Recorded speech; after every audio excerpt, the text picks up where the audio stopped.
Spreuke 4 vers 20 tot 27. My seun, hoor wat ek vir jou sê, luister goed na my woorde, moet dit nie vergeet nie, hou dit altyd in gedagte, want dit beteken lewe vir die wat daarna luister, 'n volle lewe vir hom wat dit besit.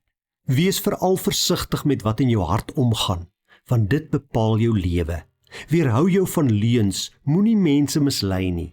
Hou jou oë op die pad vorentoe, kyk reg voor jou uit, baken jou koers af, dan sal jy seker wees van elke tree. Moenie links of regs wegdraai nie, weerhou jou van die verkeerde koers.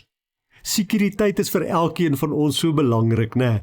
Ons beskerm ons besittings, ons sit alarms in ons huise, ons bou 'n muur om ons huise, sit 'n sekuriteitshek aan, vir ons motor het ons ook 'n alarm, wat moet keer dat diewe nie sal inkom en dit wat aan ons behoort vat en dit verniel en vernietig nie. Maar baie mense beskerm glad nie die belangrikste in hulle lewe nie, en dit is hulle harte. Hulle is nie versigtig met wat in hulle harte omgaan nie.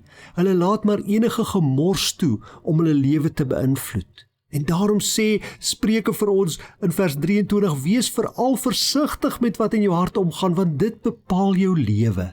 Voordat jy 'n sekuriteitshek of 'n alarm of 'n diefwering kry, moet jy jou hart beskerm. Beskerm teen verkeerde invloede.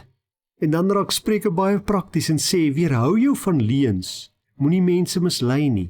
Hou jou oë op die pad vorentoe. Moenie wegkyk en afkyk van die regte pad nie. Nee, baken jou koers af. Die pad wat God vir jou uitgelê het, die pad wat God wil hê jy moet loop. Ons lees in die Bybel wat God se wil vir ons lewe is. Loop daai pad. Wees aan God gehoorsaam. Moenie links of regs wegdraai nie. Dan sal jy op die regte koers bly. Vra vandag vir die Here om jou te wys hoe jy jou hart kan beskerm. Here, weerhou my van leuns. Keer dat ek nie mense sal mislei nie, maar dat ek die waarheid sal praat en die waarheid sal leef. Help my om my oë op die pad vorentoe te hou, my oë op U te hou vandag, sodat ek die pad wat U vir my uitgelê het, kan loop, want ek wil aan U gehoorsaam wees, Here. Vergewe my waar ek dalk in die verlede toegelaat het, dat slegte dinge my beïnvloed, dat verkeerde dinge in my lewe inkom. Ek wil my hart beskerm, Here. Gee my daardie vermoë.